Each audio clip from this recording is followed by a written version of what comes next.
It is time for my favorite subject. Let's talk about the economy. January's inflation report is out. But before we look at that, I want to remind you, we have had 26 consecutive months below 4% unemployment. We have not seen that in decades. That is awesome.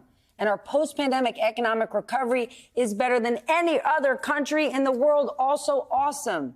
However, we are still stuck with very high prices. And today's data shows that prices of the things that we rely on most, like food and housing, still cost a whole lot. Here now to discuss, Guy Adami, an original member of CNBC's Fast Money, and Ben White, a CNBC contributor and beloved business reporter.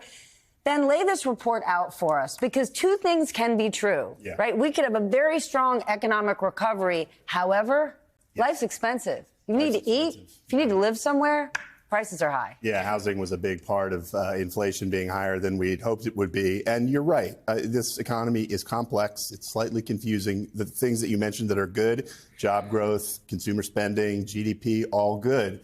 They are not, however, exactly what the Fed wants to see. And the Fed wants to see inflation get down to 2% annually. It was 3.1 today, higher than 2.9% expectations. And Guy, I don't know about you, but what bothered me was the month-on-month number, 0.4. If you extrapolate that over a year, you're talking 4 to 5% inflation, and the Fed will not stand for that. And Wall Street obviously was hoping for rate cuts quickly, maybe as soon as March. Not going to get them, probably not till summer, maybe later. That means no goosing the economy further for President Joe Biden. So not a great report for him, albeit the other parts of the economy are doing well. But people care about prices, and they care about them not falling the way they'd like. The truth matters, but only if you hear it. So here's the truth. They're not winning the war on inflation. Inflation isn't going down. It's just going up less fast. And people watching this will be like, the administration says we're winning the war on inflation. No, they're not, because they see auto insurance was up 20.6%.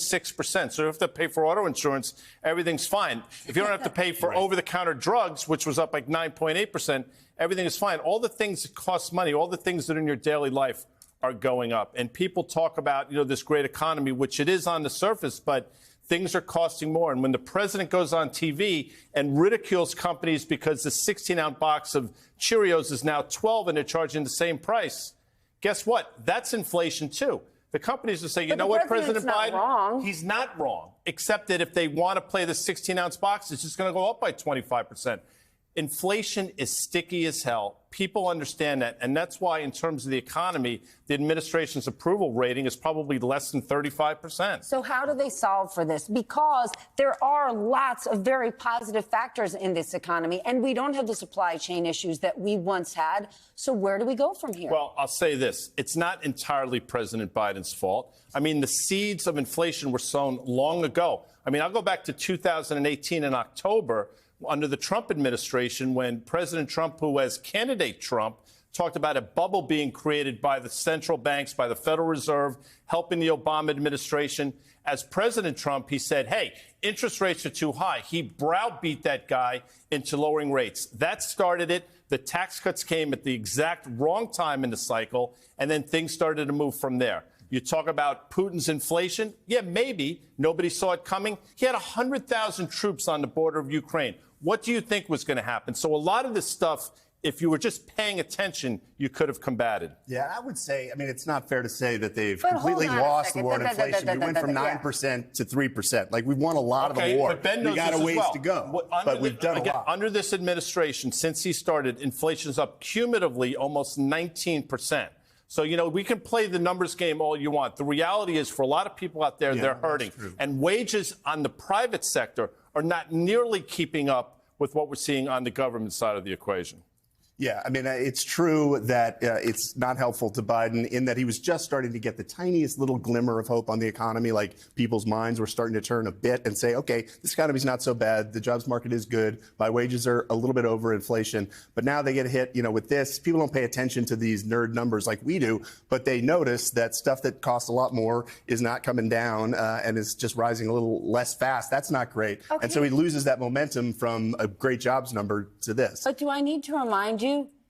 Remind me. We were supposed to be in a recession right now. Fair enough. So I get it. We're not having a star-spangled spectacular in terms of the economy. But think about where economists 100%. across the board predicted we would be. I think the lag, and I don't want to go into the weeds here at 11:45 at night on a beautiful evening, but the lag effects of those rate hikes, which I thought would kick in last year, I was 100% wrong.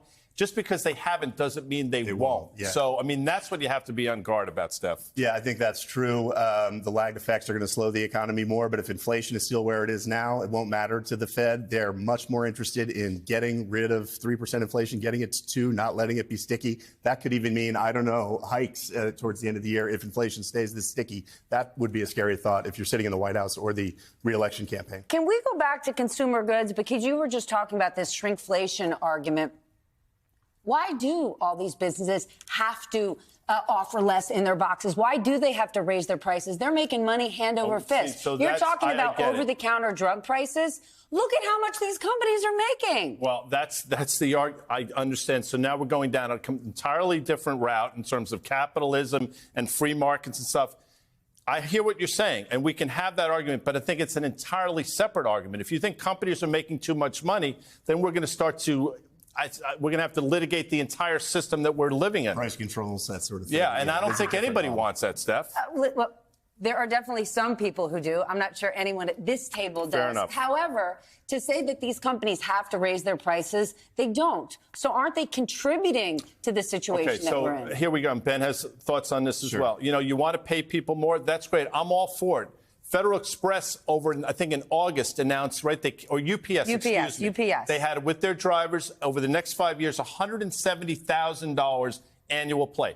That's fantastic. And Guess then what did happened? they do? Massive layoffs. Massive layoffs. So there's an other side of the equation here, right? There is, and they are going to be very fast always to pass their cost increases on to consumers. And I agree with you, Stephanie, that there are examples of gouging where there doesn't need to be in profits that are outside what we would really like to see. But again, you'd have to reorganize the economy to deal with a lot of that. But it's clearly going to be a problem for the president and for the Fed. And part of the reason we're here is because they started way too late in fighting inflation when it started. Remember all the transitive stuff like this is going to go away. So they had to raise a lot. They had to raise fast. And we're going to see the impacts of that on the economy as we go forward.